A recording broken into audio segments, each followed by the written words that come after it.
Hello दोस्तों, refix India के YouTube channel पे आपका फिर से स्वागत है। तो दोस्तों आज मेरे पास एक पैनल है जो कि एलजी कंपनी का पैनल है और इसके अंदर जो प्रॉब्लम है वो मैं आपको दिखा देता हूँ किस तरीके की इसके अंदर मेरे को प्रॉब्लम देखने को मिल रही है। तो दोस्तों देखिए, ये जो एलजी के पैनल रहते हैं इसके अंदर क्या रहता है कि ज़्यादातर इसके अंदर जीआईपी पैनल रहते हैं और अगर आप इसके अंदर प्रॉब्लम देखेंगे तो मैं आपको प्रॉब्लम दिखाता हूँ। ये देखिए, इस तरीके से ये पैनल आपको दिखा रहा है, यानी कि ये जो पैनल है ये अभी हमारे को स्लो मोशन में प्रॉब्लम आ रही है इसके अंदर स्लो मोशन की, और इसके अंदर पिक्चर जो है नहीं बन रही है। तो इस तरीके की अगर प्रॉब्लम आती है तो ज़्यादातर जो होता है वो इसकी कॉफ बर्न होने की वजह से आती है। लेकिन अभी क्या है कि जैसे कि मैंने इस पैनल को चेक किया है, जैसे कि मैं आपको दिखाता हूँ। पैनल को चेक करने के बाद आपको प्रॉपर तरीके से पता लगता है कि पैनल की कंडीशन क्या है। अगर आपके पास इस तरीके के पैनल आते हैं तो पैनल को आप पूरा प्रॉपर तरीके से आप चेक कीजिए, तभी आपको उसके बारे में पता लगेगा कि पैनल में दिक्कत है क्या। कई सारे टेक्नीशियन मुझे फ़ोन करते हैं, कॉल करते हैं और टीवी की फ़ोटो भेज देते हैं ऊपर से ही, और वो बोलते हैं कि इसके अंदर क्या प्रॉब्लम है। तो दोस्तों ऐसे नहीं पता लगता है जब तक आप पैनल को खोलोगे नहीं, पैनल के बारे में पता नहीं लगेगा, पैनल के ऊपर कौन सी पीसीबी लगी हुई है, कौन सी कंपनी का पैनल है, तब तक पैनल की प्रॉब्लम का सोल्यूशन नहीं निकल पाएगा और ना ही मेरे को कोई भी आइडिया हो पाएगा कि इसके अंदर क्या प्रॉब्लम हो सकती है। क्योंकि अलग अलग पैनल का अलग अलग स्ट्रक्चर होता है, अलग अलग वर्किंग होती है, और जब वो ख़राब होते हैं तो अलग अलग तरीके से उसके अंदर सिम्टम्स देखने को मिलते हैं। जैसे कि अभी आप इसके अंदर देखा आपने कि इसके अंदर स्लो मोशन की प्रॉब्लम आ रही है। अभी जैसे ज़्यादातर ये प्रॉब्लम जो आती है वो कॉफ आईसी के बर्न होने से आती है। अगर आपको भी एलसीडी एलईडी टीवी रिपेयर करने में प्रॉब्लम आती है तो आप एलसीडी एलईडी टीवी रिपेयर की पूरी ट्रेनिंग ले सकते हैं, जिसके अंदर हम आपको पैनल की कंप्लीट नॉलेज देते हैं कि पैनल किस तरीके से काम करता है, जीआईपी पैनल क्या होता है, नॉन जीआईपी पैनल क्या होता है। तो इस तरीके से हमारे को पूरे पैनल की जब नॉलेज होती है तभी हम प्रॉपर तरीके से उसमें काम कर पाते हैं। तो चलिए स्टार्ट करते हैं। इसके अंदर मैं आपको दिखाता हूँ कि जो हमारा ये पैनल है, तो पैनल के अंदर जो वोल्टेज है यहाँ पे आप ये देखेंगे कि 12 वोल्ट की सप्लाई बिल्कुल परफेक्ट है इसके अंदर।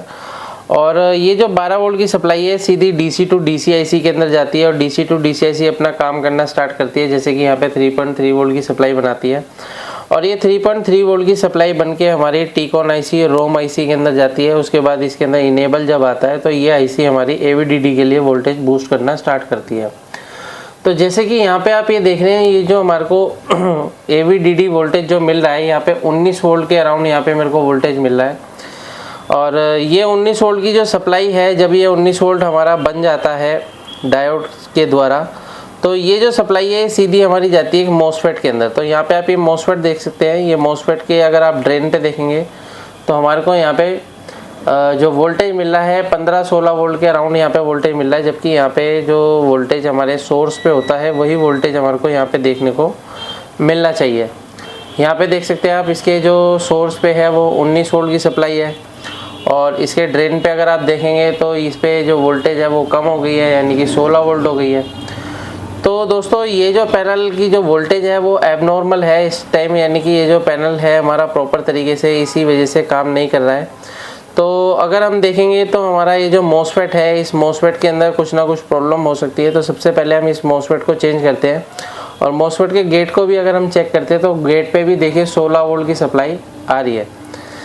तो जैसे कि आप ये देखेंगे कि ये जो वोल्टेज है ये बिल्कुल एबनॉर्मल हमारे को मिल रहा है, यानी कि इसके अंदर जो आप ये देखेंगे कि इसके अलग अलग वोल्टेज, जैसे कि यहाँ पे आप देखेंगे 16 वोल्ट मिल रहा है और यहाँ पे आप ये देखेंगे ड्रेन पर भी 16 वोल्ट मिल रहा है और इसके सोर्स पे जो है वो 19 वोल्ट मिल रहा है। तो इसका मतलब क्या है, ये मॉसफेट हो सकता है ये शॉर्टिंग कंडीशन में रह सकता है, इस वजह से दिक्कत कर रहा है। तो सबसे पहले मैं इस मॉसफेट को चेंज करके देखूँगा कि मॉसफेट को चेंज करने के बाद कि हमारी जो वोल्टेज है वो अपने वर्किंग कंडीशन में आती है नहीं आती है। तो इसके लिए आप कोई भी पीसीबी ले सकते हैं। ज़्यादातर पीसीबीओ के अंदर आपको मॉसफेट पी चैनल का मिल जाएगा। ये पी चैनल मॉसफेट रहता है इसके अंदर। अभी जो मेरी ट्रेनिंग स्टार्ट होने वाली है वो 15 अप्रैल से ट्रेनिंग स्टार्ट होगी, जिसमें आप रजिस्ट्रेशन करा सकते हैं।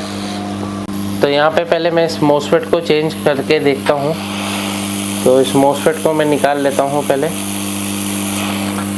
मॉसफेट को निकालने के बाद आप किसी भी पीसीबी में से मॉसफेट को ले सकते हैं, क्योंकि मॉसफेट जो है ज़्यादातर पीसीबी में आपको मिल जाएगा। ये पी चैनल का मॉसफेट रहता है।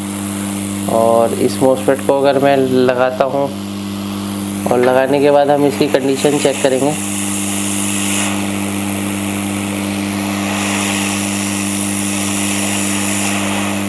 तो ये मॉसफेट मैंने लगा दिया है। अभी मॉसफेट लगाने के बाद दोस्तों क्या है कि इसके जो पिनें होती हैं, इन सभी पिनों को मैं यहाँ पे सोल्डिंग कर देता हूँ। ये सभी पिनों को सोल्ड कर देता हूँ ताकि ये जो मॉसफेट है वो प्रॉपर तरीके से काम कर सके।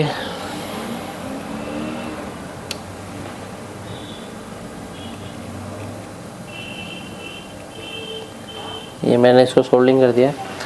अभी हम आगे चेक करते हैं पावर लगा के कि भाई पावर लगाने के बाद देखते हैं क्या कंडीशन रहती है।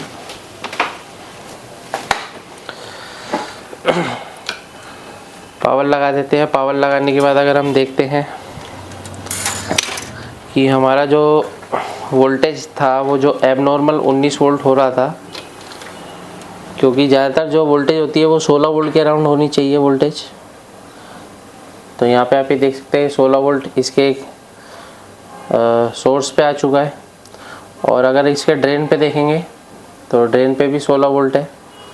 आउटपुट देखते हैं, आउटपुट भी हमारा 16 वोल्ट है।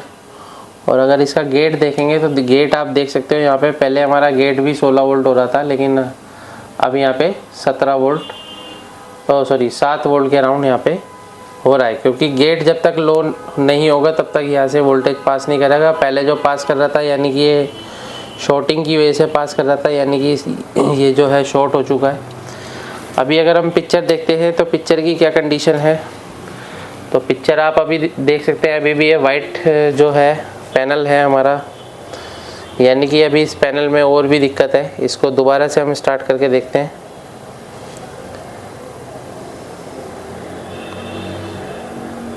तो दोस्तों यहाँ पे देखेंगे अभी भी ये सेम कंडीशन में है। तो यानी कि ये मॉसफेट शॉर्ट होने से और भी जगह दिक्कत है इसके अंदर, तो वो भी चीज़ चेक कर लेते हैं पहले।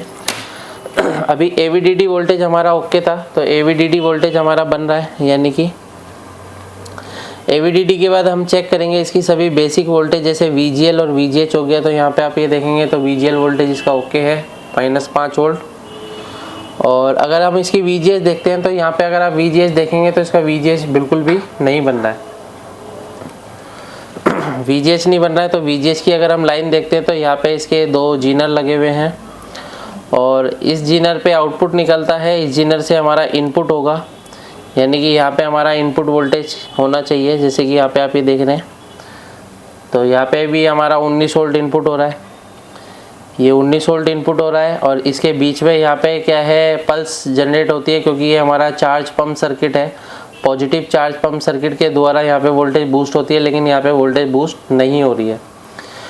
तो इसकी भी प्रॉब्लम है, ये भी हमारे को सॉल्व करनी होगी। तो सबसे पहले आप ये देखेंगे, ये जो सप्लाई है यहाँ पे एक रेजिस्टेंस के द्वारा ये सप्लाई आ रही है, और ये सप्लाई इंटरनली हमारी यहाँ से आ रही है, यहाँ से इंटरनली यहाँ पे जा रही है। यहाँ पे आप ये देख सकते हैं, जहाँ पे भी इस तरीके का डॉट बन के आता है तो इसका मतलब इंटरनली ट्रैक ही आ रहा है, और इस ट्रैक से ये सप्लाई हमारी होती हुई, यानी कि यहाँ पे आप ये देखेंगे, यहाँ पे जो सप्लाई है यहाँ पे 16 वोल्ट की सप्लाई हमारे को ओके मिल रही है। यहाँ पे 16 वोल्ट बिल्कुल परफेक्ट है। लेकिन अगर हम इसके आउटपुट में चेक करेंगे तो मुझे यहाँ पे देख सकते हैं, यहाँ पे -19 वोल्ट के अराउंड वोल्टेज मिल रहा है, यानी कि हो सकता है कि इस रेजिस्टेंस में भी कुछ ना कुछ प्रॉब्लम हो सकती है, या फिर इसके डायोड भी ख़राब हो सकते हैं। तो सबसे पहले हम रेजिस्टेंस को चेक करेंगे कि रेजिस्टेंस की क्या कंडीशन है। तो यहाँ पे एक रेजिस्टेंस लगी हुई है, यहाँ पे आप ये देख सकते हैं, ये भी ओपन हो चुकी है, ओपन कंडीशन में ये भी। तो इसको भी हम रिप्लेस करके देख लेते हैं एक बार। तो यहाँ पे 0 ओम की रेजिस्टेंस है दोस्तों को, तो कहीं से भी आप 0 ओम की रेजिस्टेंस लगा सकते हैं। 0 से आप 10 ओम तक की कोई भी रेजिस्टेंस का यूज़ कर सकते हैं। तो मैं यहाँ पे से आप ये देख सकते हैं, यहाँ पे मेरे पास 0 ओम की रेजिस्टेंस है, तो यहाँ से मैं 0 ओम की रेजिस्टेंस का यूज़ कर सकता हूँ।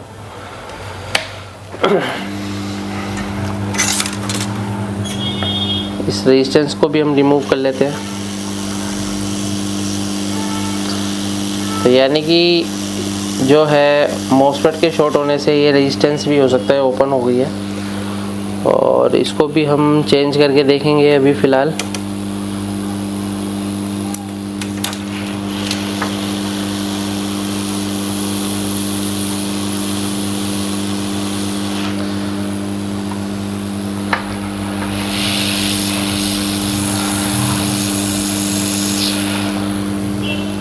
तो यहाँ पे मैंने इस रेजिस्टेंस को चेंज कर दिया है अभी फ़िलहाल के लिए। तो रेजिस्टेंस को सबसे पहले हम चेक कर लेते हैं, क्योंकि हमारा जो रेजिस्टेंस पहले था वो ओपन था, ये ओके है। और ये रेजिस्टेंस ओके होने के बाद क्या है, अभी हम आगे चेक करेंगे कि ये रेजिस्टेंस से जो सप्लाई है वो इस डायोड के एनोड पे जा रही है।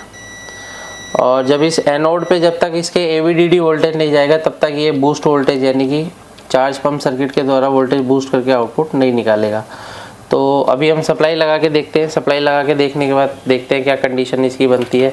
हो सकता है ये डायोड भी शॉर्ट हो गए हों, लेकिन वो हमारे को पावर लगा के चेक करने के बाद पता लगेगा।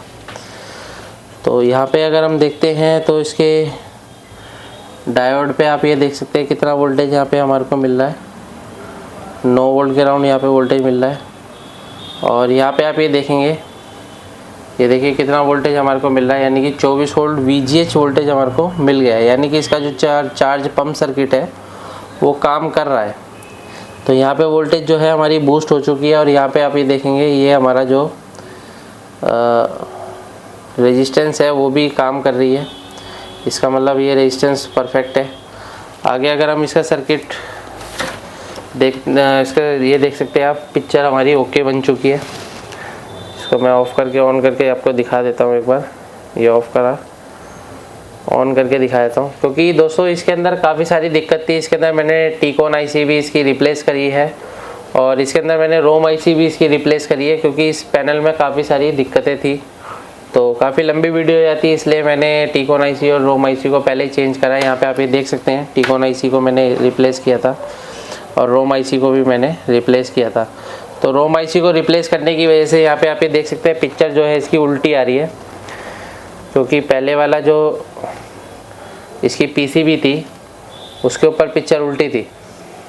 तो यहाँ पे इसकी पिक्चर उल्टी है। तो खैर ये तो हमारा रिमोट से ओके हो जाएगा।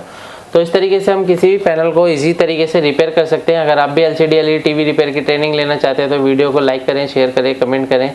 Thank you friends.